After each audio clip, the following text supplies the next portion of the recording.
According to the government's first official poverty standards, almost 1/5 of Hong Kong's population can be considered poor.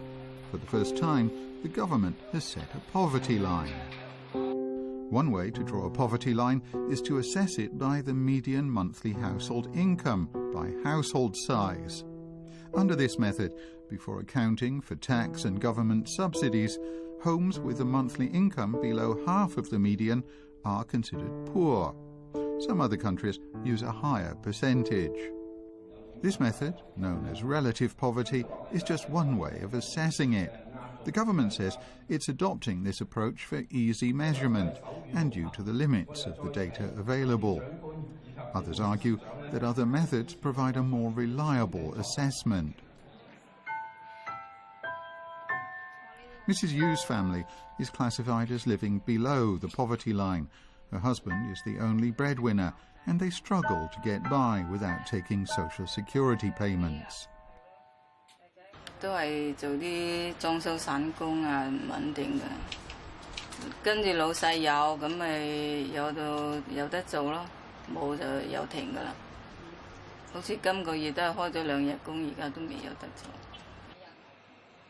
The limitation of the relative poverty approach is that it doesn't reflect how much a family needs to enjoy a minimum living standard.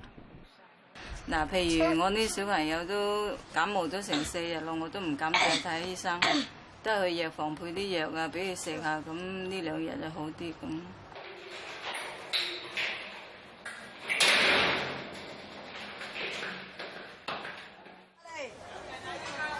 係啊，呢隻好食啊，呢隻好。點賣㗎？手站啊，手站啊。咁我唔想要咁多咧。誒，一盒咪18咯。一盒18蚊啊！哇，咁貴，有冇得平啲啊？我哋招老細嗰個打嚟咪冇最平㗎啦，佢寫明30蚊2盒就最平㗎啦，而家18蚊1盒，最平㗎啦。冇理由我哋賣得平啊！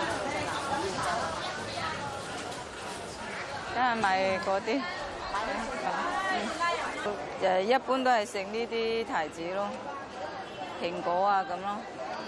都係少食，應該都會唔夠營養，所以啲體質咁差，成日感冒。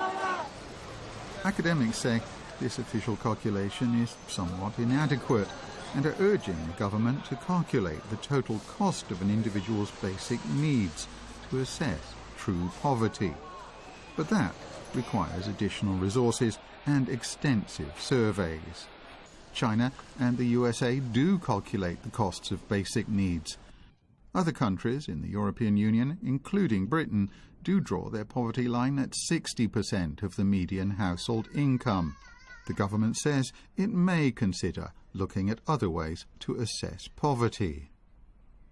Well, we now have an official poverty line, but is it realistically assessed? And what are we going to do about this very high level of poverty? With us in the studio are the Labour Party's Fernando Ji-eun and Law Chi-kwong of the Commission on Poverty. Can I come to you first? Can you just give us a picture? I mean, what is the situation of poverty in Hong Kong relative to other countries in Asia and indeed beyond that?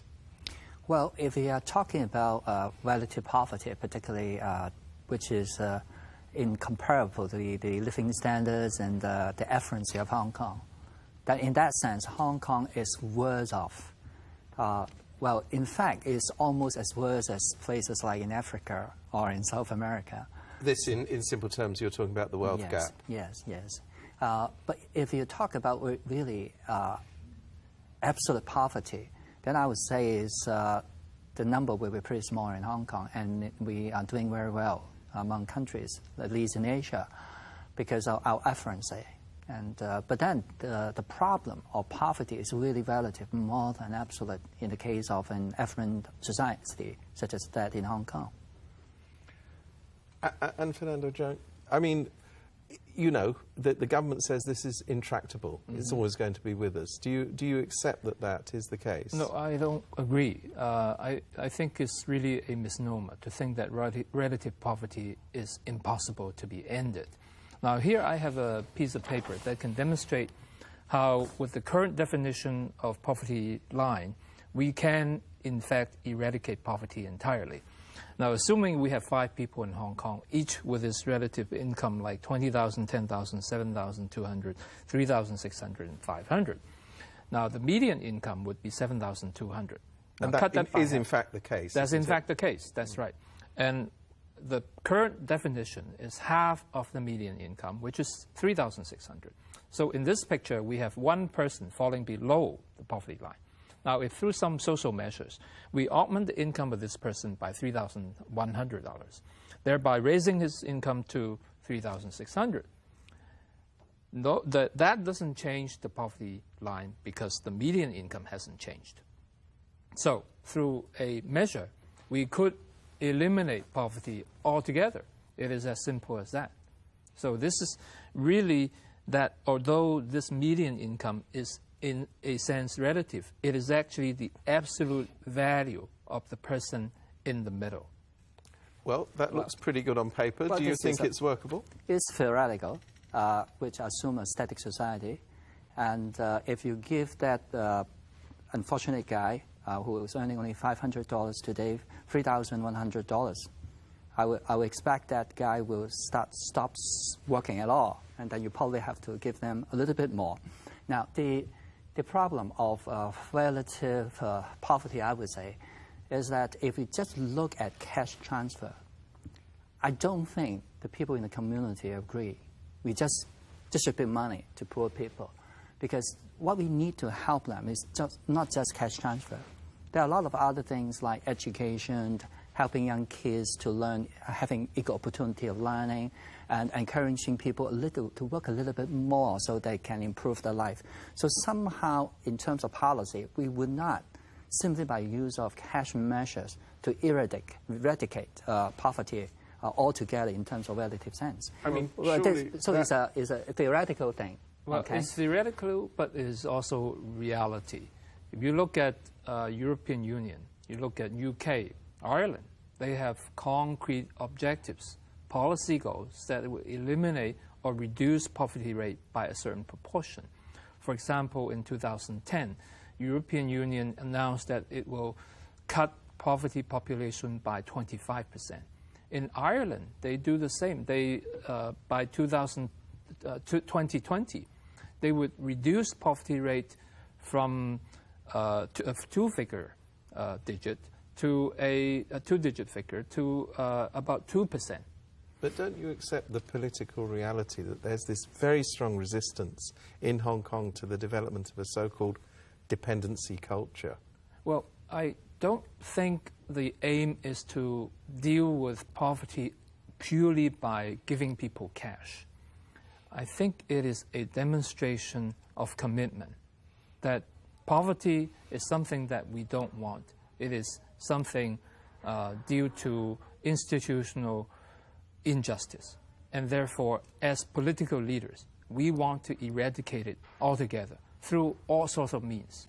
Well, what Fernando had just said is, like many European countries, is trying to reduce poverty, let's say, by a quarter or by a few percentage, but not totally removing it. Well, but that come back to the point. I guess the issue is that we are not just helping those who are below the poverty line. I think that is a very important point we have to aware of. The whole issue of the poverty line is not an eligibility standard. It's a policy instrument for us to look at how adequate is our existing policy in dealing with the poor population, and also how effective are they. But then it doesn't really mean that we should just look at those below the poverty line and see how we can, by cash transfer or other means, that to lift them. Yes, we have to help them, but it doesn't mean that we simply have to remove the number. And do you see any quick fixes here? Well, we are actually spending, just in terms of cash, every year, like $28 billion for cash transfer of various kind. And I guess that we will probably be still doing that. We will be increasing it so that to help a little bit more from those who are below the poverty line. And definitely there would be, if we can, improve our existing support for low-income families.